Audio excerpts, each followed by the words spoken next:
Selamat datang di Movie Corner Indonesia bersama gue Irsan 56.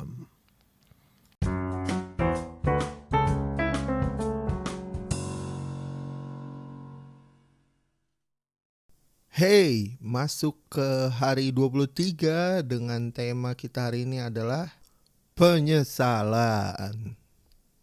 Rekomendasi untuk film tentang penyesalan ada The Founder. Film The Founder ini menceritakan tentang biografi seorang Ray Kroc, orang yang berhasil membuat fast food chain McDonald's sukses, atau orang yang membuat franchise McDonald's. Oke, langsung aja kita bahas untuk sinopsisnya. Ray Kroc adalah seorang salesman mixer buat milkshake yang mencari pelanggan dengan cara road trip dari ujung Amerika sebelah timur ke Amerika bagian barat. Selama perjalanannya dia biasa untuk istirahat dengan mampir ke tempat makan fast food model drive-in. Jadi drive-in ini tuh model restoran yang lu datang ke tempat makan, pesen dari mobil, terus makan di tempat, habis itu lo ketika selesai nampannya diangkat lo bisa cabut lagi. Basically mirip kayak kondisi sekarang lah. Lagi PSBB, orang mau makan di mobil pun bisa gitu ya kan, dianterin ke lahan parkir, jadi mereka nggak perlu keluar mobil dan masih bisa makan untuk beberapa tempat. Nah, model drive-in ini tuh populer lah di tahun 50 sampai 60-an gitu. Dan latar waktu untuk cerita ini di tahun 50-an. Selama dia mampir ke beberapa tempat fast food, selain untuk menawarkan mixernya, dia juga makan di sana gitu. Dan experience yang didapetin, pengalaman yang cukup buruk, seperti pesanan yang dianterin salah, terus makanan yang datang lama, terlalu berisik karena banyak banget para young adults lagi pacaran di situ, jadi kurang oke lah, kurang cozy gitu. Terus suatu ketika di tengah perjalanannya dia, pas dia nelpon ke kantornya, dapat konfirmasi dari sekretarisnya si Ray bahwa ada yang mau beli mixer milkshake sebanyak 8 unit. Nah, si Ray kaget dong pas nerima berita itu. Bentar, kok bisa? Gimana ceritanya? Terus dijelasin sama sekretarisnya, ini ada restoran fast food yang serius mau beli 8 unit di daerah California, tepatnya di San Bernardino. Nah, si Ray ini tuh ngerasa kayak, wah nggak mungkin, kayaknya gue lagi di prank apa dikerjain gitu ya kan. Nah, untuk make sure, dia akhirnya nelpon ke restoran San Bernardino ini. Terus ketika dikonfirm, iya beneran mereka mau pesan 8 mixer. Nah, tanpa tunggu lama lagi dia akhirnya meluncur ke San Bernardino pakai mobil. Pas nyampe di sana dia ngelihat sebuah restoran yang gak gede-gede banget dan gak ada parkiran mobil drive-in, tapi rame dikunjungin sama keluarga, remaja, bahkan para pekerja gitu. Terus dengan penasarannya dia bertanya gimana cara ordernya dan lain-lain. Singkat cerita dia udah di depan kasir, dia pesan burger gitu ya kan, sama minuman. Pas dia pesan burger dikasih tahu sekian sen, si Ray ini kaget karena burgernya dateng nggak sampai 1 menit. Kayak si kasirnya tinggal ngambil satu burger, ngisi air, terus bungkus, masukin ke paper bagnya gitu, terus kasih ke depan kasir. Terus dia kaget, loh gue pesan burger kok, iya ini burger lo di depan lo. Enggak mungkin, masa cepet banget, masa cuma 1 menit udah jadi gitu. Bahkan gue kayak belum siap gitu untuk nerima makanannya. Terus si kasirnya jelasin, iya emang kita pelayanannya secepat itu. Terus akhirnya Ray dengan kagetnya bawa paper bag dan minumannya. Terus dia makan di semacam kayak kursi taman gitu di pinggir jalan. Pas dia cobain dia kaget gitu, wah ini kok rasanya pas gitu, nggak kegedean, nggak kekecilan, enak, murah, terus serba cepet, apalagi nggak repot bawa-bawa nampan gitu ya kan, karena pada tahun 50-an itu masih cukup umum untuk lo bawa nampan dan makan di piring gitu, sedangkan yang dia makan itu cuman burger di tangan doang, terus minumnya dari gelas disposable gitu kayak gelas kertas McDonald's sekarang.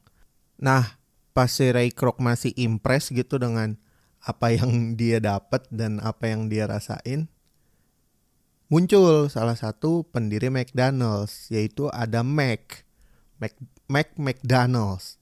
Terus ngobrol-ngobrol sebentar, biasa kan namanya bisnismen gitu ya.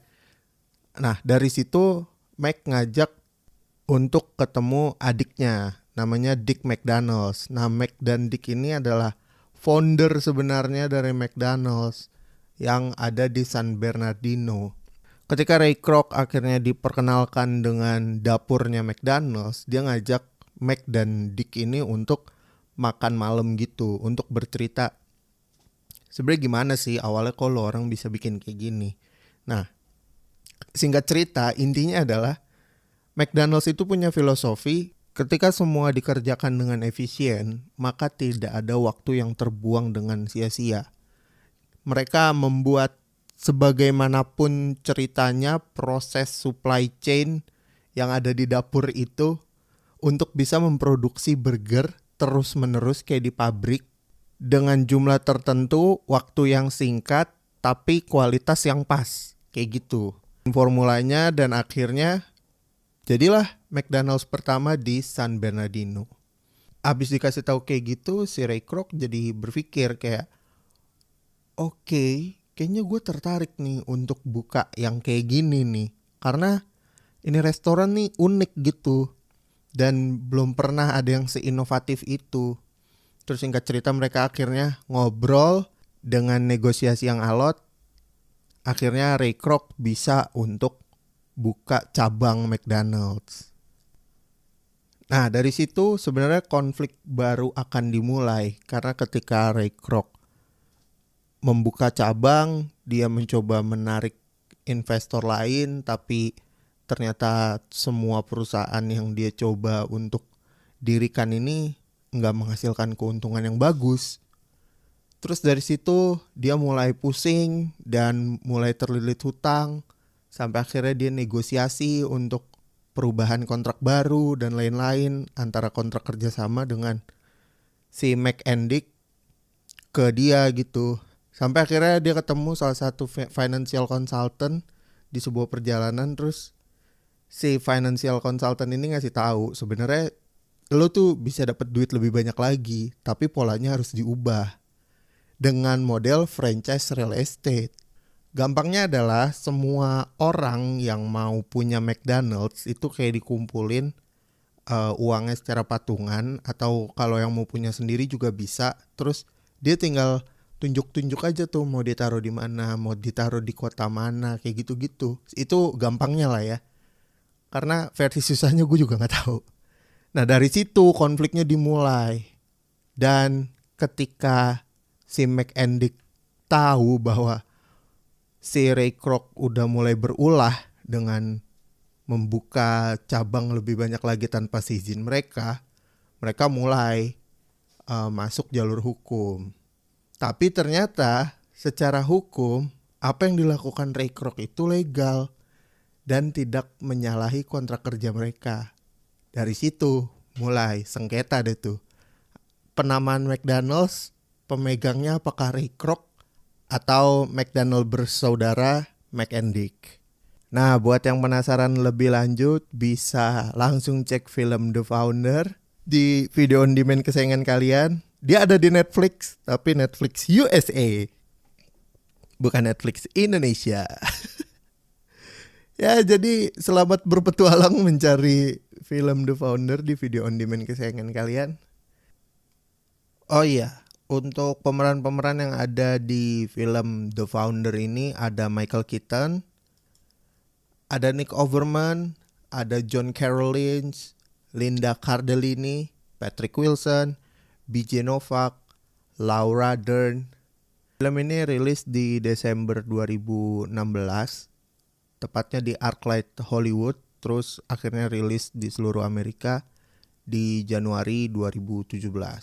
Film ini disutradarai oleh John Lee Hancock dan ditulis oleh Robert Siegel. Jujur, waktu filmnya di Indonesia gue gak inget film ini sempet tayang apa enggak. 2016-2017 Desember gue lagi ngapain ya, gue lupa.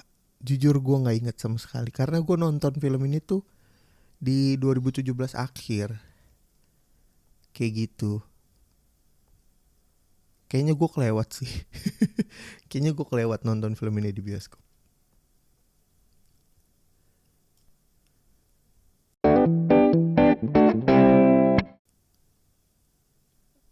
Penyesalan. Ada jargon di luar sana yang menyebut gini. Penyesalan itu selalu datang di akhir. Kalau di depan itu namanya pendaftaran. Sama seperti halnya yang terjadi oleh McDonald bersaudara. Mereka menyesal tidak buru-buru atau tidak mendaftarkan merek McDonald's dari awal. Padahal kalau udah ditanemin kan harusnya mereka gitu yang langsung menang. Ini malah diputer-puter sampai jadi film. Kalau ditanya apa penyesalan terbesar gue, salah satu penyesalan terbesar gue adalah mengkhianati teman-teman gue di SMA. Ini mungkin agak personal dan hey guys, teman-teman gue yang denger ini. Meskipun sekarang kita udah gak apa-apa, tapi jujur rasa penyesalan dan rasa bersalah itu masih ada di gue. Karena kalian belum tahu yang sebenarnya. Dan kayaknya melalui ini gue akan ngasih tahu ya tentang kebenaran itu. Jadi back in the days di kelas 10 mau kenaikan kelas 11, gue keluar dari salah satu eskul di sekolah gue. Bisa dibilang keluar secara tidak hormat. Karena waktu itu gue dihadapkan oleh dua pilihan yang mana gue gak berani untuk ngomong ke lu semua. Gue dihadapkan dengan dua pilihan. Gue lebih memilih eskul itu atau gue naik kelas. Gue gak bisa untuk memilih dua-duanya. Kalau gue memilih tetap di eskul itu dan bersama kalian, gue akan mengecewakan orang tua gue. Dan buat teman-teman gue yang dengerin ini, seperti yang kalian tahu, gue memilih untuk meninggalkan kalian dan gue bisa naik kelas. Jadi gue gak mengecewakan orang tua gue. Gue gak berani jujur waktu itu ngomong ke kalian, hingga akhirnya persahabatan kita di SMA renggang. Jadi kita berdua belas minus gue satu, dan kalian akhirnya keep moving on dengan apa yang kalian percaya.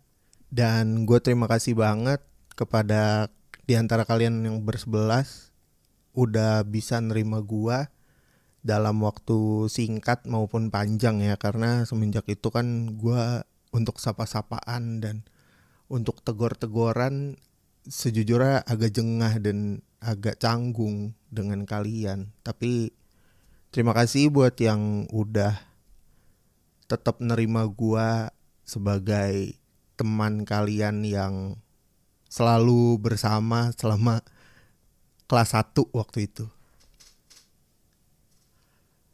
Sejujurnya kenapa gua masukin permintaan maaf di penyesalan gua, karena ada rasa penyesalan ketika gua gak bisa untuk mengkomunikasikan ini dengan baik ke kalian gitu.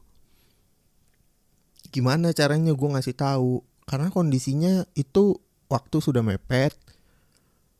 2, kalaupun gue kasih tahu dan kalian tetap maksa gue untuk stay, apakah kalian bisa bertanggung jawab dengan kenaikan kelas gue? Gak ada yang bisa jamin. Akhirnya gue memilih yang lebih pasti. Gue lebih memilih untuk tidak mengecewakan orang tua gue, karena ya gimana pun juga masih masa sekolah. Gue harus ngebuktiin dan paling gak bikin orang tua gue itu gak sedih selain nilai gue yang jelek gitu. Seenggaknya gue masih tetap lanjut naik kelas, walaupun secara akademis gue ngerasa ya bego aja gitu karena nggak masih secara standar kurikulum kan nilai gue hitungannya juga hancur ya. Gue masih berharap sih bisa ngomong ini secara langsung ke kalian dan bercerita secara langsung karena mungkin baru beberapa ya yang tahu kenyataannya kenapa gue cabut dari eskul tersebut. Well, itu aja sih yang mau gue omongin. Intinya gue masih menyesal dengan keputusan gue cabut tanpa berkomunikasi dengan kalian. And I miss you guys so much. Kita terakhir ketemu meskipun gak lengkap 11 tapi cukup rame ya. Waktu itu juga sayangnya adalah lagi keadaan berduka di awal tahun ini. 2020 sih emang it's a thing sih, bener-bener campur aduk lah, mix up lah. Ya begitulah. Gue nggak tahu lagi gue mau ngomong apa. Jadi ya udah, makasih yang udah dengerin. See you. Terima kasih buat yang udah dengerin sampai ke fase ini. Terus jangan lupa untuk dengerin konten 30 hari bersuara dari podcaster-podcaster lainnya di hashtag 30 hari bersuara. Terus follow juga IG komunitas @thepodcasters.id untuk update tentang challenge hashtag 30 hari bersuara. Lo juga bisa DM gue di IG untuk ngasih rekomendasi film. Bisa cek ke @irsan56. Atau lo mau ngobrol-ngobrol, bisa juga ke DM itu. Karena gue lebih fast respon di IG. So, itu aja mungkin untuk bahasan kita di episode kali ini. Sampai ketemu di episode selanjutnya. Gue Irsan56 pamit. Ciao.